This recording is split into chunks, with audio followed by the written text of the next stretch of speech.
Recording in progress.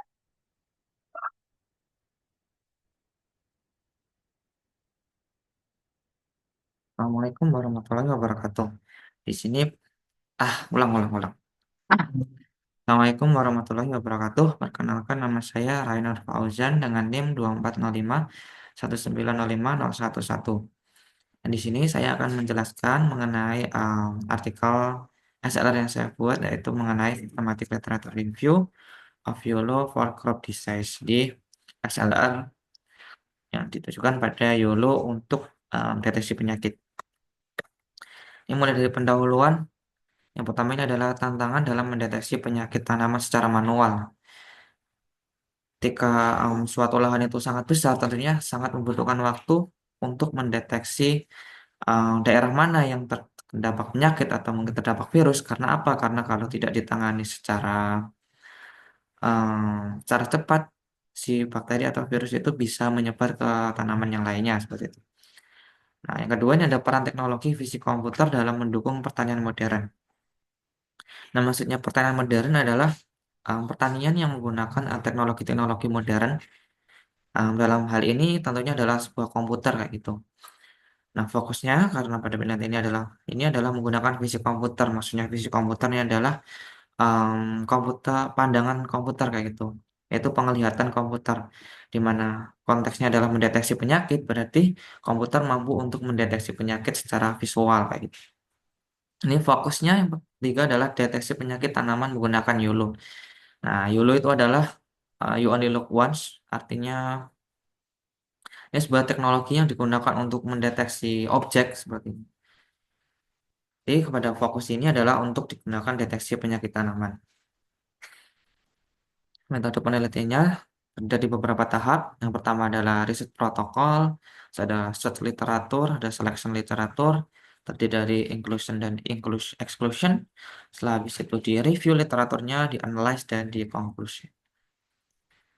Riset questionnya yang pertama adalah tren apa yang digunakan YOLO dari tahun 2020 hingga 2024. Terus yang pertanyaan kedua adalah bagaimana performa YOLO untuk deteksi penyakit tanaman. Terus yang pertanyaan ketiga adalah optimasi apa yang digunakan diaplikasikan kepada YOLO untuk deteksi penyakit kayak gitu. Karena YOLO ini adalah terkenal untuk deteksi objek, tapi apakah optimasi apa yang dilakukan ketika ini digunakan pada deteksi penyakit tanaman? Ini adalah inclusion exclusion kriteria. Pertama ada inclusionnya adalah publikasi dalam bahasa Inggris. Pastinya ini untuk konsistensi dalam scientific terminology. Dia agar terminologinya sama. Terus yang kedua adalah artikel specifically mendiskusikan mengenai YOLO untuk deteksi penyakit gitu. Karena YOLO ini sangat luas, karena ya itu tadi difokuskan pada untuk deteksi penyakit. Terus yang ketiga adalah artikelnya ini harus open access ya, artinya dapat di-download secara gratis kayak gitu. Terus yang keempat adalah artikelnya ini terdapat metrik performance data dan evaluasi model. Nah, exclusionnya yaitu kebalikan dari inclusion. Ini dalam proses seleksinya, yang pertama diinputkan menggunakan Google Scholar, itu adalah YOLO, Crop, and Disease. Nah, ini filternya minimum year-nya adalah 2020, didapat data 100 data. Terus pada IC1 adalah menggunakan bahasa Inggris. Nah, ini tetap menghasilkan 100 data karena nggak ada yang dibuang. Terus relevansinya, yaitu topiknya sesuai dengan YOLO deteksi penyakit tanaman yaitu. Ini ada 40 yang nggak relevan, berarti sisa 60. Terus yang open access hanya yang nggak option access dari 60 ini ada 29, jadi tersisa 31. Terus yang less information di metriknya ini ada 6 yang dibuang dan sisa ada 24 artikel. Ini ada artikel yang saya kumpulkan mulai dari 2020 hingga 2024 itu berbagai macam model YOLO yang digunakan.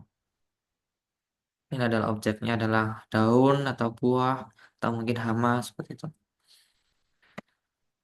Hasilnya ini pertama RQ1-nya yaitu gimana sih tren YOLO yang digunakan.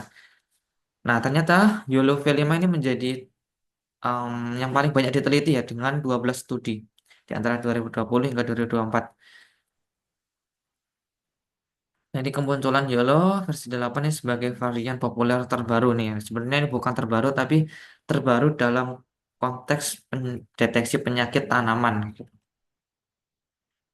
Nih bagaimana performa YOLO? Untuk pertanyaan kedua, yang pertamanya ada metrik MEP at 0,5 yaitu ada mean average precision. Ini nah untuk YOLO versi 5 ini rata-rata MEP-nya ini ada di 91,39 di mana studi yang saya ambil ini adalah 7, 8, 11, 12 dan selanjutnya. Nah, yang YOLO versi 8 rata-rata MEP-nya itu mencapai 92,98. Ini studi yang relevannya ini diambil dari 13, 18 dan selanjutnya. Selanjutnya untuk akurasi, rata-rata akurasi YOLO versi 5 ini adalah dalam beberapa studi ini adalah 94,3. Ini studi yang relevannya ada 9, 10, 19, 28. Nah, sedangkan precision dan recall ini ada 89,83 untuk precision dan 90,38 untuk recall. Ini rata-rata yang diambil dari beberapa studi yang relevan. Nah, ini untuk ini kan tadi yang berbasis akurasi. Terus ini yang berbasis tentang mengenai speed atau kecepatan. Karena YOLO ini identik dengan pendeteksian yang cepat dan akurasi yang tinggi. Gitu. Pertamanya ada YOLO versi 3 ini yang mampu mendeteksi 20 ms per deteksinya ini menggunakan GPU GTX 1080 Ti. Ini studinya ada di 6. Terus YOLO V7 ini kecepatannya dapat 84 fps di GPU RTX 3060 dan studinya di 15. Jangan YOLO V8 ini hingga malah hingga 300 fps yang menggunakan RTX 4090. Mana studinya itu ada di 27. Nah, terus untuk YOLO optimization-nya ada dua yaitu backbone modification dan neck modification. Nah, di backbone-nya ternyata setelah membaca beberapa jurnal di antara 24 jurnal tersebut, ada beberapa kesamaan jurnal yang itu seperti penggunaan mobile net pada backbone-nya ini terdapat di studi 15, 22, dan 23. Nah, kenapa alasan mengganti backbone-nya YOLO secara original ya, yaitu CSP Darknet dengan mobile net. Nah, ini digunakan untuk perangkat dengan sumber daya terbatas. Maksudnya untuk low level computingnya komputer itu hardware yang low. Dia untuk agar segi kecepatan tetap dijaga meskipun digunakan pada perangkat daya yang terbatas. Selanjutnya ada GhostNet yaitu pada studi 21 dan 25 ini menambahkan GhostNet untuk mengurangi kompleksitas komputasi.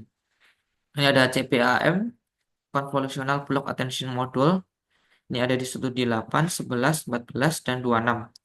Ini untuk menambahkan CPM untuk mendeteksi fitur-fitur penting. Nah, di antara tiga yang paling banyak digunakan di studi-studi tersebut ya ada MobileNet, GhostNet, dan CPAM. Ini ada beberapa yang mungkin spesifik yang tidak ada di ini ya. Pertama ini ada BFAPN yaitu Bidirectional Feature Pyramid Network yaitu ada di studi 12. Terus ada Transformer Module yaitu ada di studi 17. Ada SNIR atau Spatial Non-Local Interaction Residual ini ada di studi 20 dan ada SACON di studi 26, C2FUIP yang ada di studi 27. Ini terutama penggantian di backbone karena YOLO ini terdapat tiga bagian yaitu backbone, terus neck dan head. Gitu. Terus untuk apa optimasi yang dilakukan pada neck? Ini ada GSConf yang terdapat pada studi 13, terus ada DWConf yang ada di studi 20, DWC3 Ghost ada di studi 23, dan multi-scale detection support yang terdiri dari studi 26. Ya memang karena di antara artikel-artikel tersebut, NEC yang melakukan modifikasi NEC itu hanya studi-studi ini. Sedangkan untuk yang studi headnya, tidak ada yang melakukan modifikasi head modification untuk optimasi YOLO pada deteksi penyakit tanaman. Ini diskusinya. Pertama adalah keunggulan YOLO nih. Tadi yang sudah ini adalah kecepatan tinggi dan akurasi yang memadai, khususnya pada deteksi penyakit. Ya, kecepatan tinggi ini itu tadi dia mampu mendeteksi penyakit bahkan hingga milisecond gitu. Sekali deteksi dia sangat cepat hingga dan akurasinya yang memadai yaitu khususnya tadi yang pada performa YOLO ini rata-rata juga di atas 90% kayak gitu. Ini apa metrik-metrik evaluasinya. Terus ada fleksibilitas untuk implementasi di perangkat keras terbatas. Ini adalah YOLO karena fleksibel bisa diimplementasikan di hardware-hardware low level. Ini kelemahannya dari 24 artikel karena itu masih dominan membahas daun saja. Ya meskipun ada beberapa ada yang buah atau mungkin ada hama, tapi tetap didominasi em, daunnya. Ini menjadi peluang atau gap research selanjutnya untuk mendeteksi bagaimana kalau diimplementasikan di buah gitu. Terus ada keterbatasan data untuk buah dan nama itu tadi. Ini conclusionnya, YOLO ini efektif untuk deteksi penyakit tanaman. Oh, sudah dijelaskan tadi metrik-metriknya. Terus model seperti YOLO V8 dan YOLO V5 ini menunjukkan performa tinggi karena ini mungkin menjadi metode atau versi YOLO yang paling banyak digunakan untuk deteksi penyakit tanaman itu. Ini potensi besar untuk penelitian yang berbasis buah dan hama. Nah, future of work-nya, saran penelitian selanjutnya ada fokus pada deteksi penyakit berbasis buah. Terus selanjutnya ada eksplorasi versi YOLO yang terbaru. Karena itu tadi, bahkan yang terbaru itu hanya sampai versi 8. Untuk tahun 2024 sekarang ini sudah sampai YOLO versi 11. Jadi ini menjadikan apa penelitian selanjutnya yang mungkin bisa untuk diteliti.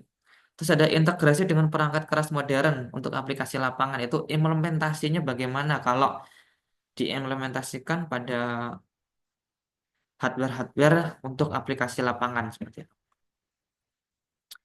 Nah, untuk rencana publikasi ini saya akan mempublikasikan di International Journal of Image, Graphic and Signal Processing, di mana ini sudah terindeks Scopus dan ini tidak berbayar. Publishernya adalah Modern Education and Computer Science and Press. Baik, dari saya, terima kasih. Wassalamualaikum warahmatullahi wabarakatuh.